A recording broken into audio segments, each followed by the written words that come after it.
Very good morning, students. Welcome to today's online class. In last lecture, we have studied about the Maxwell speed distribution. Now, our today's topic is degree of freedom of a system. किसी भी एक dynamic system है उसके degree of freedom कितने होंगे, how much it have the degree of freedom. Let us see. In general हम देखते हैं कि डिग्री ऑफ फ्रीडम क्या होता है. फॉर एग्जांपल, हम एक बॉडी कंसिडर कर लेते हैं, सिस्टम कंसिडर कर लेते हैं, it having particular shape length, जो भी हम इसको कंसिडर करते हैं, एक सिस्टम कंसिडर किए हैं.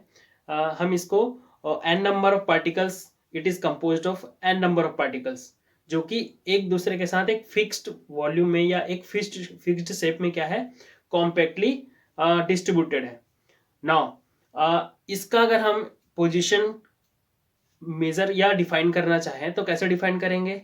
इन three dimensional coordinate, in cartesian coordinate. कैसे डिफाइन करेंगे?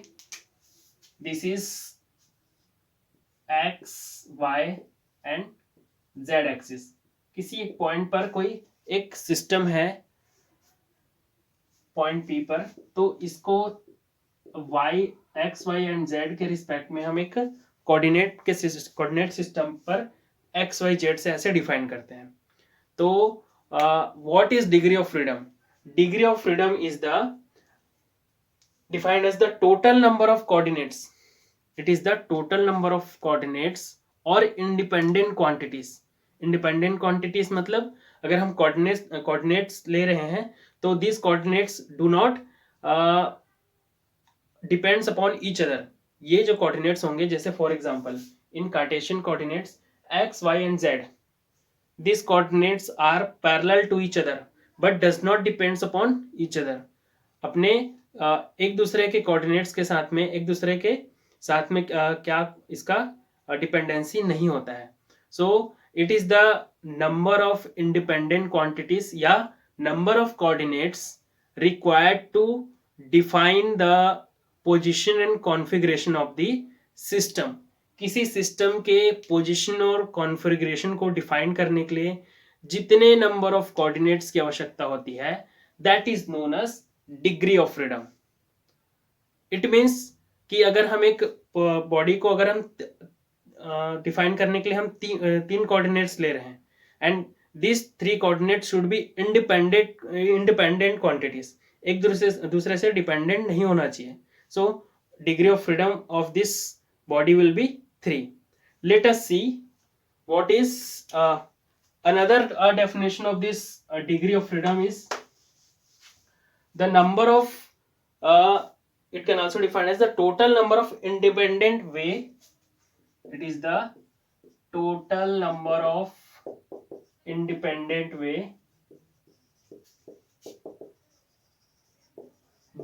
of in which the particle of system can be absorb energy, in which a particle can absorb energy. It is another definition for degree of freedom. It is similar to the first definition जिसमें हमने कहा था कि number of coordinates or number of independent quantities required to define a position and orientation of a system, and this system can have n number of particles, monoatomic, diatomic, triatomic या polyatomic. मतलब कोई system एक molecule से मिलकर बना हो सकता है, एक पार्टिकल से, या टू पार्टिकल्स, थ्री पार्टिकल्स, या N number of particles. So this is the degree of freedom. Let us see for degree of freedom of a system of one particle. Degree of freedom of system of one particle. System of one particle. So one particle, it means it occupies very small space. एक हम particle consider कर रहे हैं, तो अब इसका हम देखेंगे कि इसका मोशन किस किस डायरेक्शन में हो सकता है. If we are considering the Cartesian coordinate having x, y and z axis in three perpendicular directions.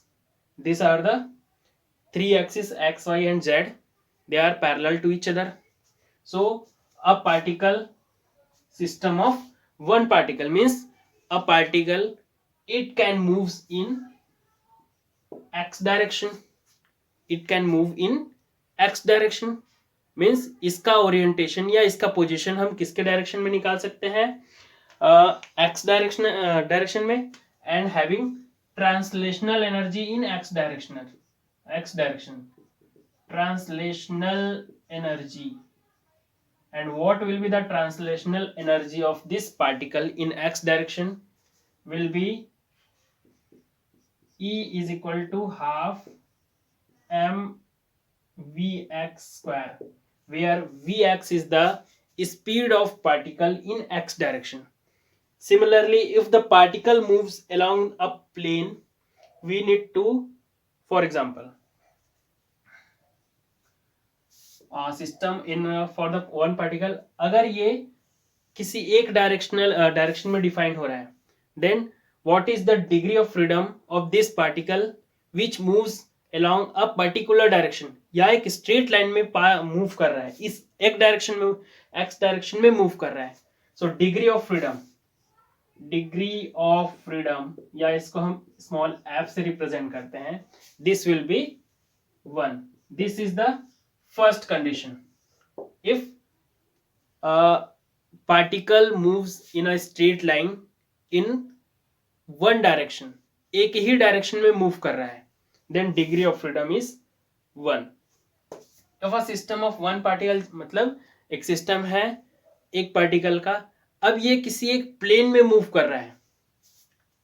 First case हो गया in along axis. First case along axis, जिसको हमने एक्स एक्सिस कंसिडर किया था, तो इस केस में डिग्री ऑफ फ्रीडम 1 हो गया. In case of in a plane,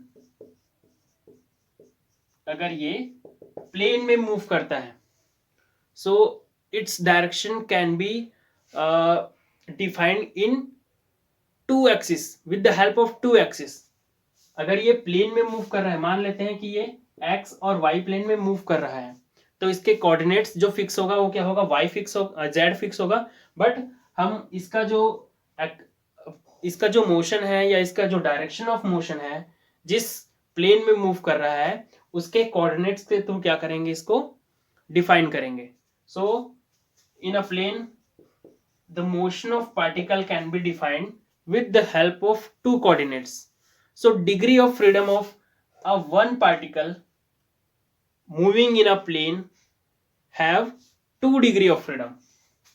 It has 2 degree of freedom. F is equal to 2. So a particle moving along a straight line having degree of freedom 1, क्योंकि वो एक ही axis के along क्या कर रहा है, मूवमेंट कर रहा है.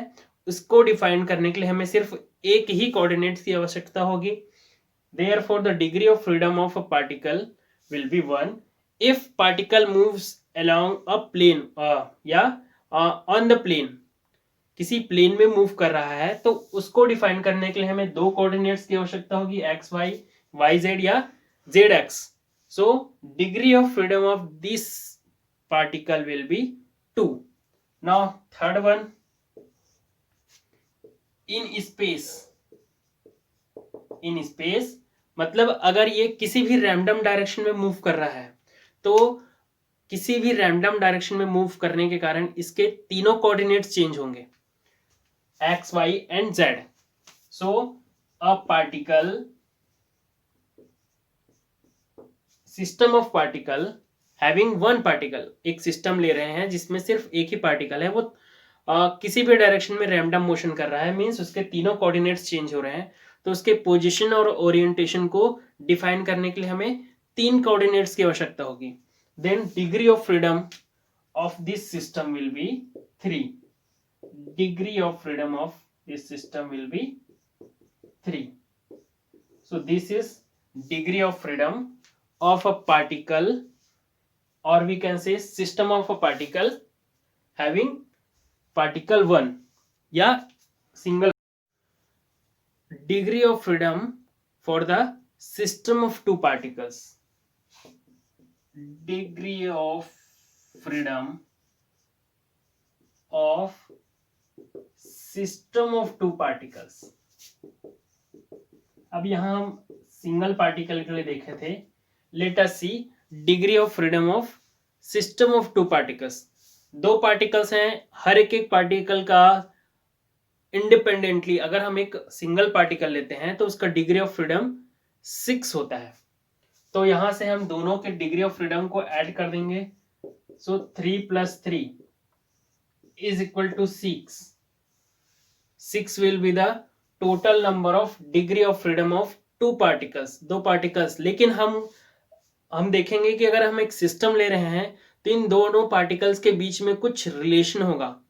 फॉर एग्जाम्पल यहां जब हम देखते हैं रिलेशन कि दो पार्टिकल के बीच का डिस्टेंस क्या होगा, फिक्स होगा.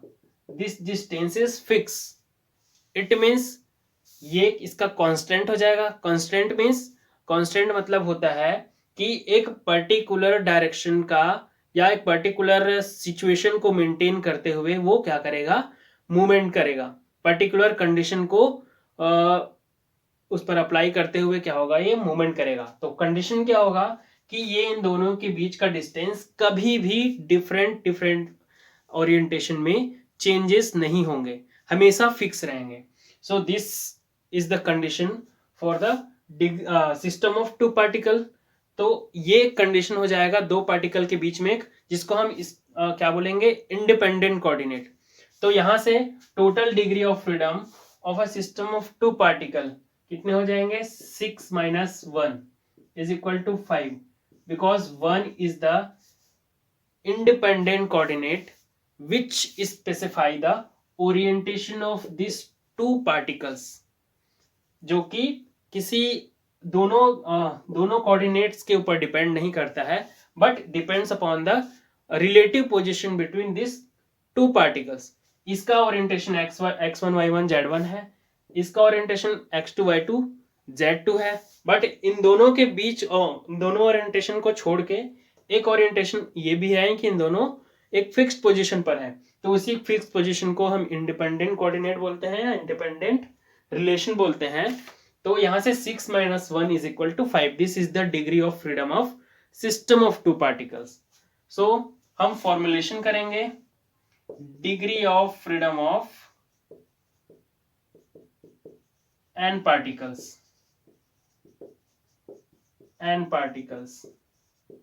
So it will be equal to the number of degree of freedom of a system is equal to total number of coordinates required to specify is equal to total number of coordinates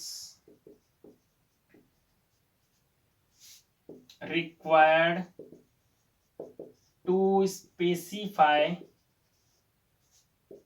the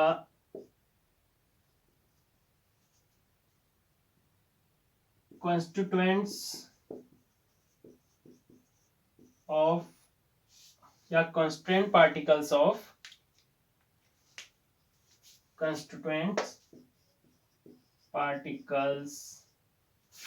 of system minus, because हमने उसमें जितने भी constituent particles हैं, अगर दो particles से मिलकर एक सिस्टम बना है तो उन दोनों पार्टिकल्स के इंडिपेंडेंट कोऑर्डिनेट्स को क्या, डिग्री ऑफ फ्रीडम्स को क्या करेंगे, ऐड करेंगे. माइनस क्या करेंगे, number of independent relation existing between them. Number of independent relation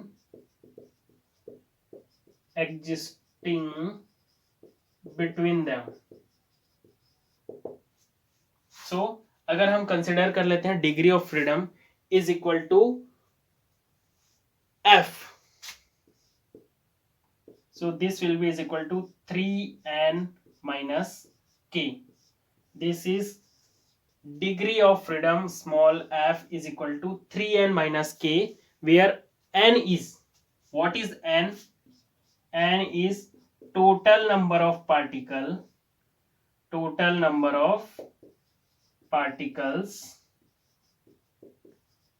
in system, and k is total number of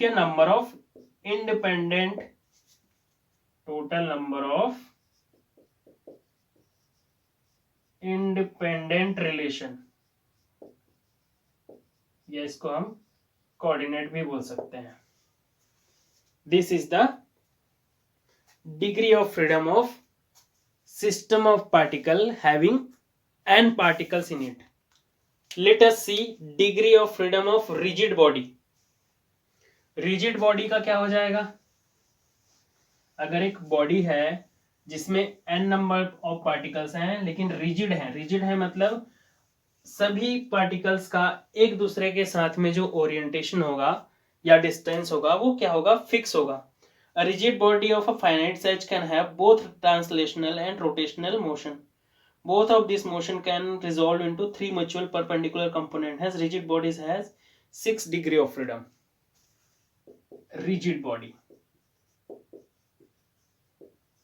एक बड़ा सा बॉडी है. अब इसके बॉडी में इस बॉडी में n नंबर ऑफ पार्टिकल्स हैं. इसको हम ऐसा कंसिडर कर सकते हैं. तो ये सभी कॉम्पैक्टली क्या है? एक दूसरे के साथ बंधे हुए हैं. और अगर हम इसका रोटेशनल मोशन, क्योंकि रिजिड बॉडी को हम एक पार्टिकल के जैसे कंसिडर कर रहे हैं, बट पार्टिकल एक सिंगल पार्टिकल ना हो कि ह्यूज अमाउंट, मतलब इसका साइज बहुत बड़ा है, मतलब एक फिक्स्ड साइज है लेकिन बोल सकते हैं कि कुछ पार्टिकल से बड़ा साइज है. तो इसमें ट्रांसलेशनल मोशन होगा, translational motion and rotational motion. या इसको छोड़ दीजिए, हम आगे देखते हैं कि मोनोटॉमिक में क्या होता है, डाइएटॉमिक में क्या होता है, उसके बाद ही समझ में आएगा. Degree of freedom of monoatomic gas. Monoatomic gas.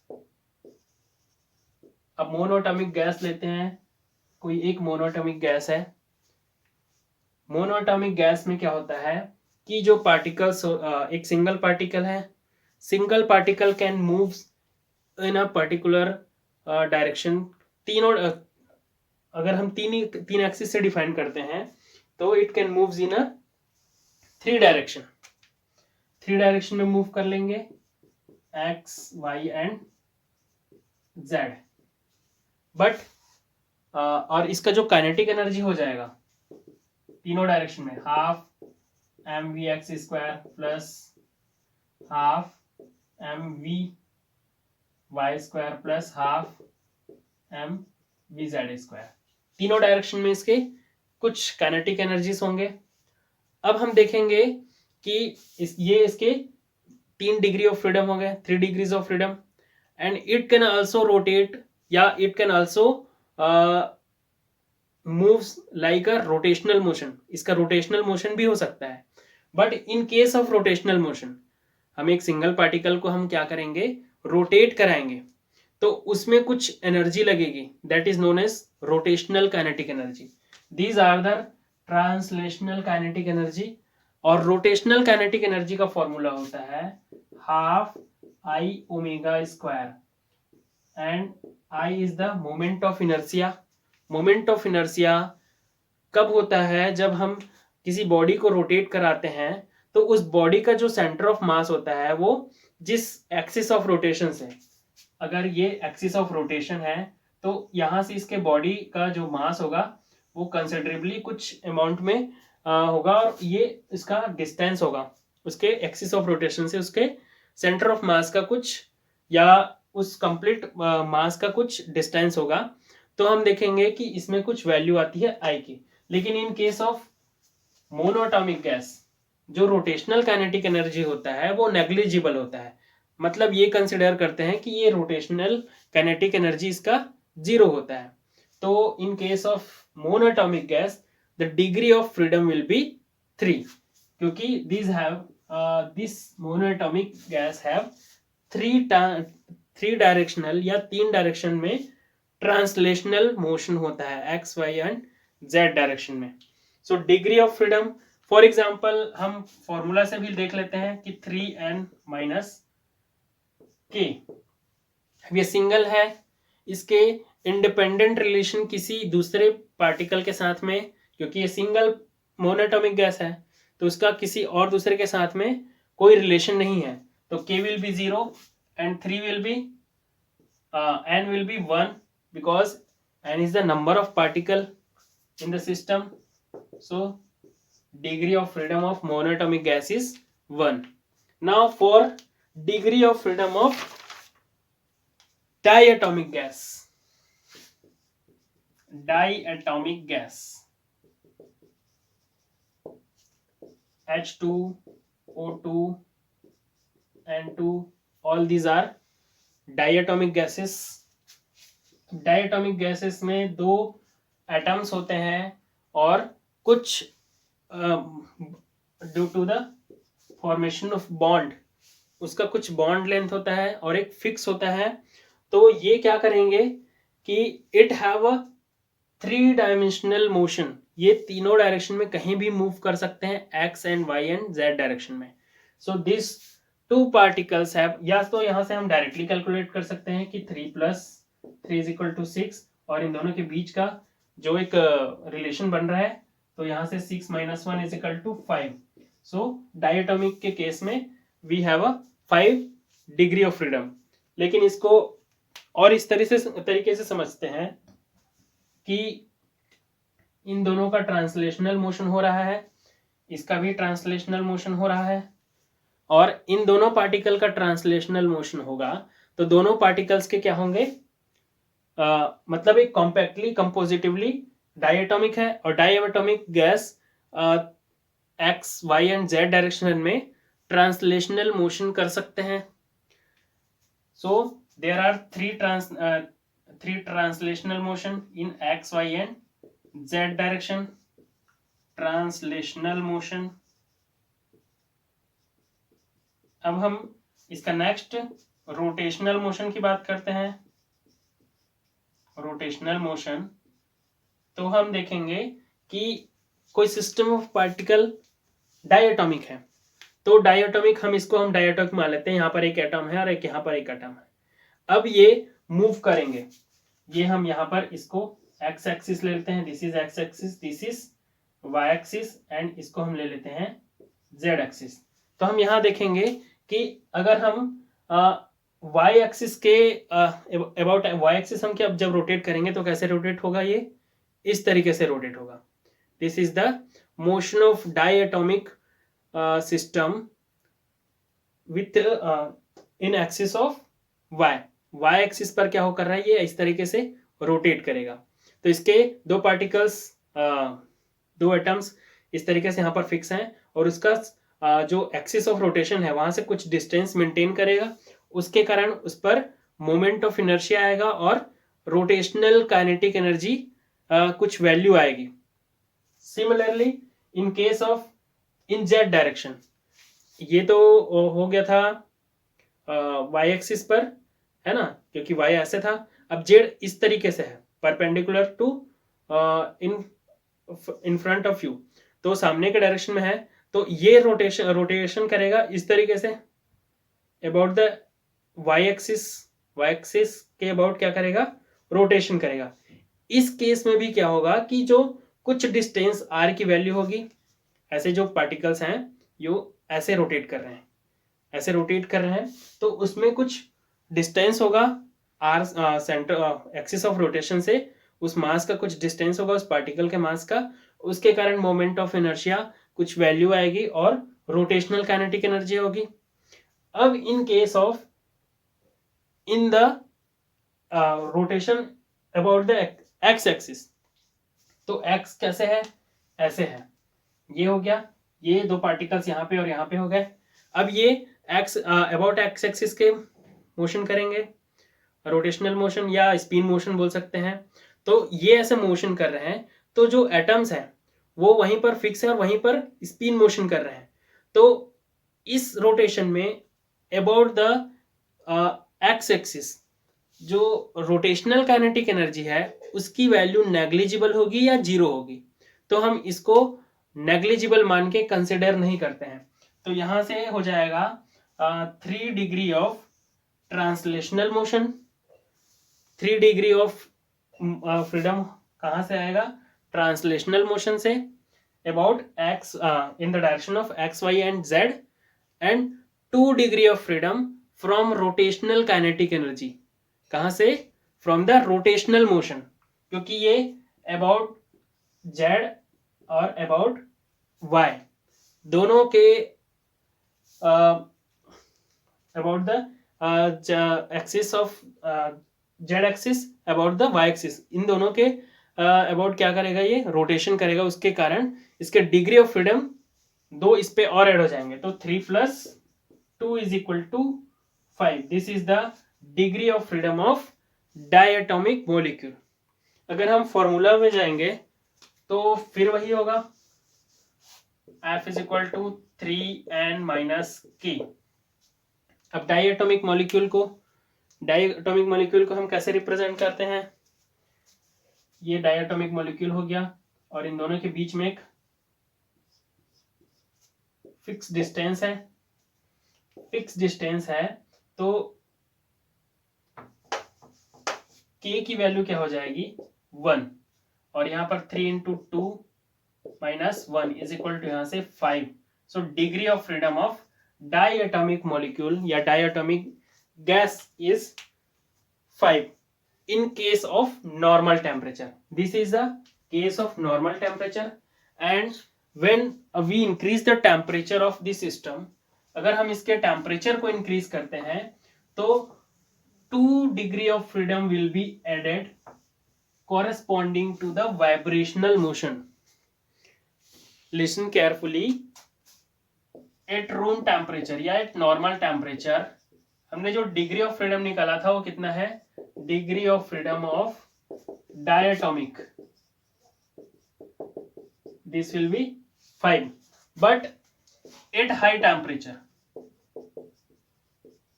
Temperature degree of diatomic molecule will be 5 + 2 या degree of freedom at room temperature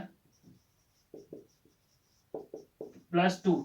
So this 2 will be due to the vibrational motion of the 2 particle of diatomic molecule, या 2 atoms के vibrational motion के कारण जो degree of freedom extra जो 2 add होते हैं उसके कारण इसका डिग्री ऑफ फ्रीडम कितना हो जाता है, 7। This is the concept. Now degree of freedom of triatomic molecule, triatomic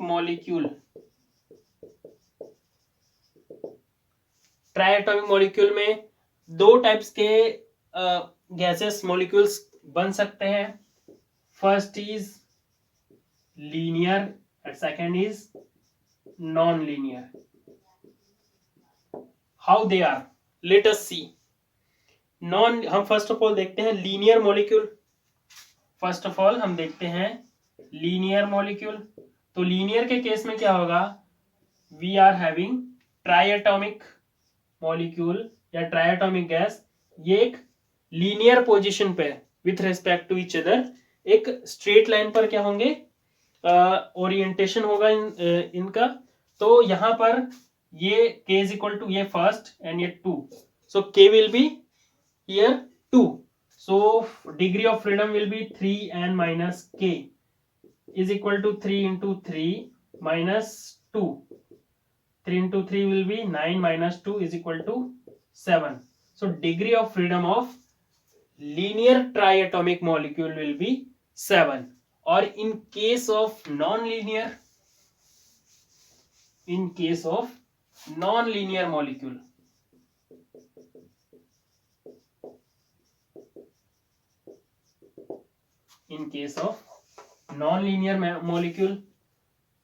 how its orientation are like this. So there are value of K is 3. K is equal to 3. So F is equal to 3n minus K. So what will be the degree of freedom? 3 into 3 minus 3 is equal to 6 minus 3 is equal to 3. No. 9 minus 3 is equal to 6.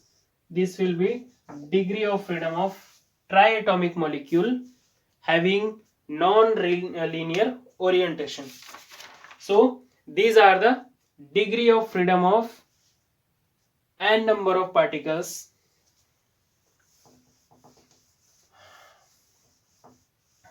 Now let us see one numerical problem. Calculate the total number of degree of freedom. Question: calculate the total number of degree of freedom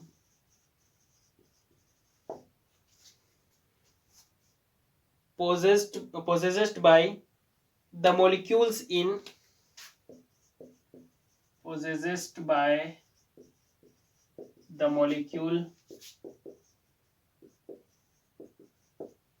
molecules in 1 centimeter cube of 1 cm cube of H2 gas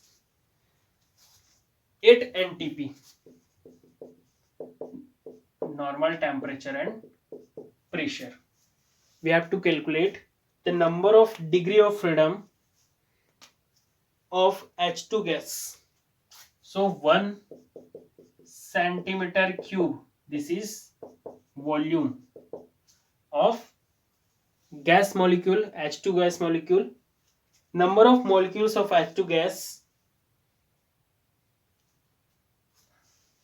we have to calculate this for the volume of 1 centimeter cube. So now number of molecules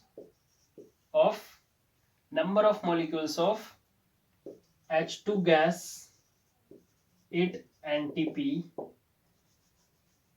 gas in 22.4 liter of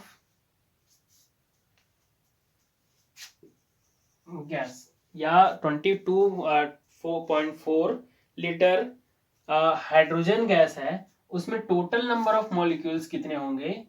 this will be is equal to Avogadro number, because this amount of volume या this value of volume is equal to the 1 mole of any gas. किसी एक mole of gas 1 mole of gas जो होता है वो इतना volume contain करता है. So for 1 mole of gas, the total number of particle in the system is 0.023 into 10 to the power 23 particles. This is known as Avogadro number. So number of H2 gas molecules in 1 centimeter cube. Number of gas molecule या H2 gas molecule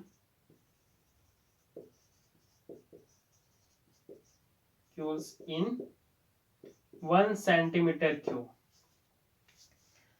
22.4 liter is equal to how much?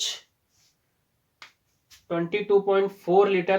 1 liter कितना होता है? 1 liter होता है, liter is equal to होता है 1000 centimeter cube. That is, sorry, एक minute. Number of H2 gas molecule in 1 centimeter cube at normal temperature and pressure. This will be is equal to 6.023 into 10 raised to power 23 plus 23 upon, because it is for the 22.4 liter. इतने amount of volume में या इतने volume में number of molecules इतने होते हैं, तो 1 centimetre cube के लिए, क्योंकि 22.4 लीटर दिस वॉल्यूम विल, अगर हम इसको सेंटीमीटर में कन्वर्ट करेंगे तो ये कितना हो जाएगा? this will be equal to 22400 centimetre cube. तो यहां से हम number of H2 gas molecule in 1 centimetre cube में निकालते हैं.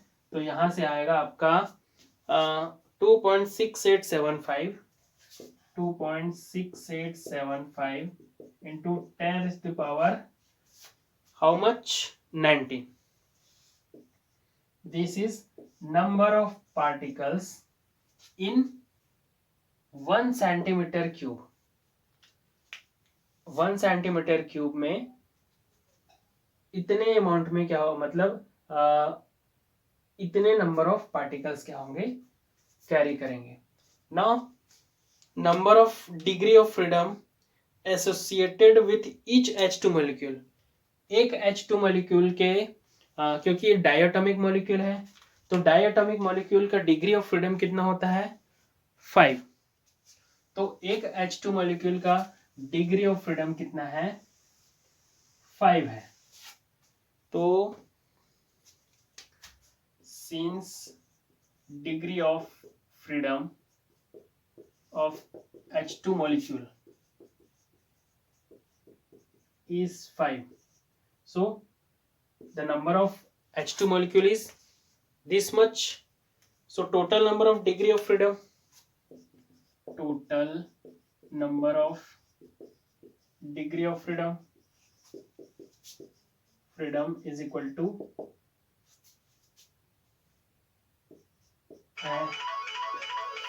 n into f.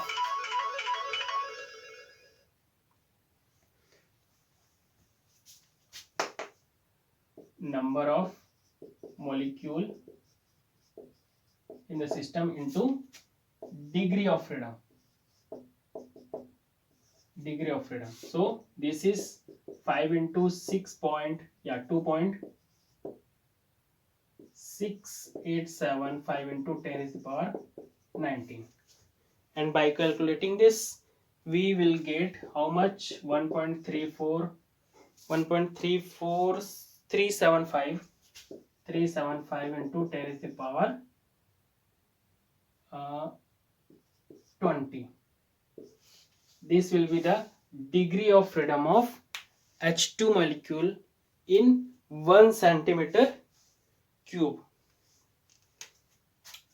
यहां से आप देखो कि 22.4 लीटर,